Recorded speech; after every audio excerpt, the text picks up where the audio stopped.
Zulmira ausentara-se do corpo, mas não desfrutava a paz que se lhe estampara na máscara física. Enlaçada por Odila, a cujo olhar dominador se inclinava, submissa, não nos identificou a presença. Com evidentes sinais de terror, ouvia as objurgatórias da rival que a acusava, exclamando: Que fizeste de meu filhinho? Assassina! Assassina! Pagarás muito caro a intromissão no lar que é somente meu. Destroçarei tua vida, não me furtarás o afeto de Amaro. Armarei o coração de Evelina contra ti. E a Avelina respondia: Não matei. Não fui eu quem matou.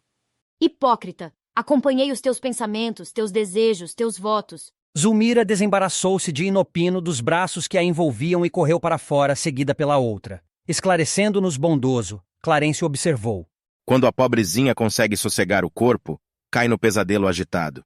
Acompanhemo-las. Dirigem-se à praia, onde ocorreu a morte do pequenino. Premida pelo assédio de nossa irmã desequilibrada, Zulmira ainda não se libertou das aflitivas reminiscências de que se vê possuída. Pusemo-nos na direção do mar, antecipando-as no trajeto. E, enquanto nos afastávamos, a conversação fez-se ativa. Não posso compreender por que a infeliz se declarou inocente, comentou Hilário pensativo. Por que tamanha aprovação se não é ela a autora do crime? Inquiri por minha vez. O ministro, porém, informou preciso. Segundo as anotações que já recolhemos da irmã Eulália, Zulmira não é propriamente a autora, mas, com loucas ciumadas do marido, desejou ardentemente a morte da criança, chegando mesmo a favorecê-la. Para não repetirmos esclarecimentos os quais já nos reportamos, faremos ligeiro retrospecto, tão minudenciado quanto possível, examinando o problema aflitivo do casal. Amaro experimentava imensa devoção afetiva pelo filhinho. Quando Júlio adoecia, desvelava-se à cabeceira do Petis com ilimitada ternura. Sabendo-o sem o carinho materno, e reconhecendo que a madrasta não primava pelo amor, junto dos enteados, passava a dormir ao lado do caçula, rodeando-o de mimos. Quando tornava a casa, cada dia, confiava-se a longas conversações com o filho, lendo-lhe histórias ou escutando-lhe, atencioso, as narrativas infantis. Assemelhavam-se a dois velhos amigos a se bastarem um ao outro. Zulmira, em razão disso, ralada de despeito, passou a ver no menino um adversário de sua felicidade doméstica. A dedicação de Evelina para com o genitor não lhe doía tanto. A filha mais velha era mais doce e mais reservada. Comedida em suas manifestações, sabia dividir gentilezas, sem olvidar a segunda mãe em seu culto de amizade. A madrasta nada sentia contra ela, mas o pequeno excitava-a. Júlio, no extremado apego ao genitor, costumava exagerar-se em traquinadas e caprichos que Amaro desculpava sempre, com benevolente sorriso. Zulmira, pouco a pouco, permitiu que o ódio lhe ocupasse o coração e deixou que o ciúme a enceguecesse a ponto de suspirar pelo desaparecimento do alegre rapazinho.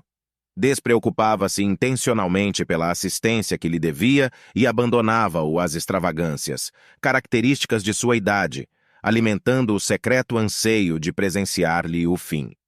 Chegava mesmo a estimular-lhe indébitas incursões na via pública, admitindo que algum veículo podia fazer o que não tinha coragem de realizar com as próprias mãos.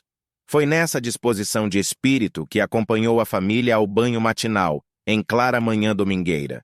Entregues ao contentamento da excursão, Amaro e a filhinha distanciaram-se de algum modo numa lancha pequena, enquanto Zulmira assumia a guarda do garoto. Foi então que o cérebro da moça deixou nascer escuras divagações. Não seria aquele o momento azado para consumar o velho propósito? E se relegasse o menino a si mesmo? De certo, Júlio, em sua curiosidade infantil, não resistiria à atração para o seio das águas. Ninguém poderia culpá-la.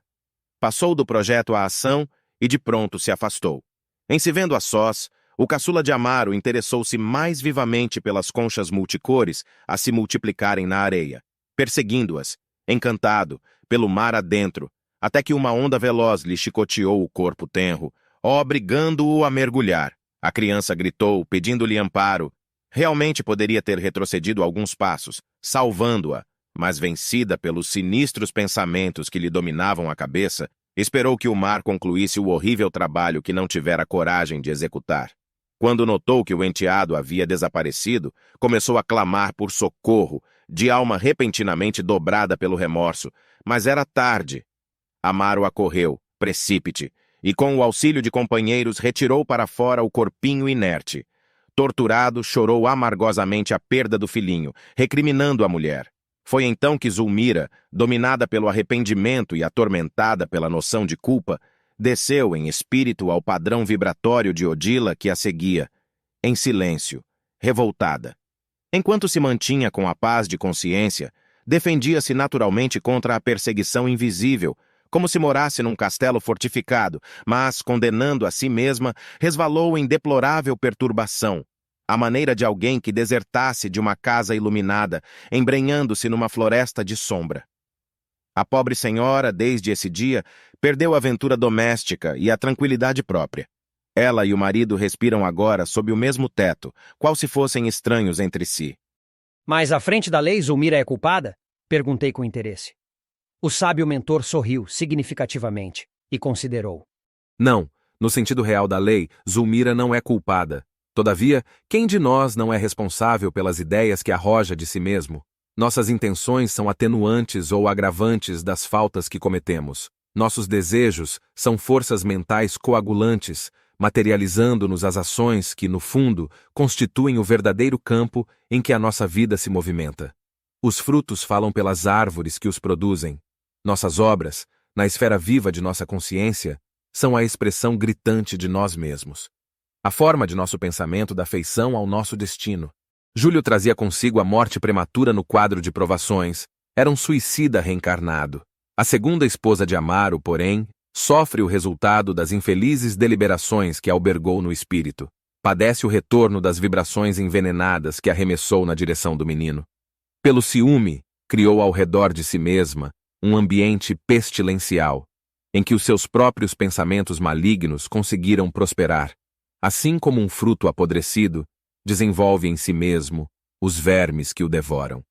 Supondo-se responsável pela morte da criança, de vez que asilou o delituoso plano a que nos referimos, Zulmira abandonou-se ao mal que trazia consigo, e mantando-se ainda ao mal de que a adversária é portadora, e tornou-se, por isso, enferma e dementada.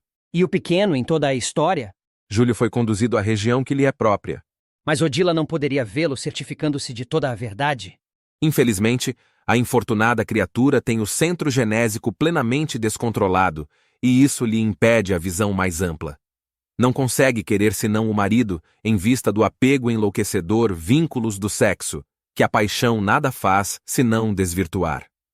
Odila possui admiráveis qualidades morais que jazem por enquanto eclipsadas. Desencarnou em largo vigor de seu idealismo feminino, sem uma fé religiosa capaz de reeducar-lhe os impulsos, justificando-se, desse modo, a superexcitação em que se encontra. Semelhante estado, contudo, é transitório e esperamos se submeta, de boa vontade, ao tratamento de reajuste que lhe será dispensado, em breve. Melhorada a situação dela, creio que o problema terá imediata e construtiva solução.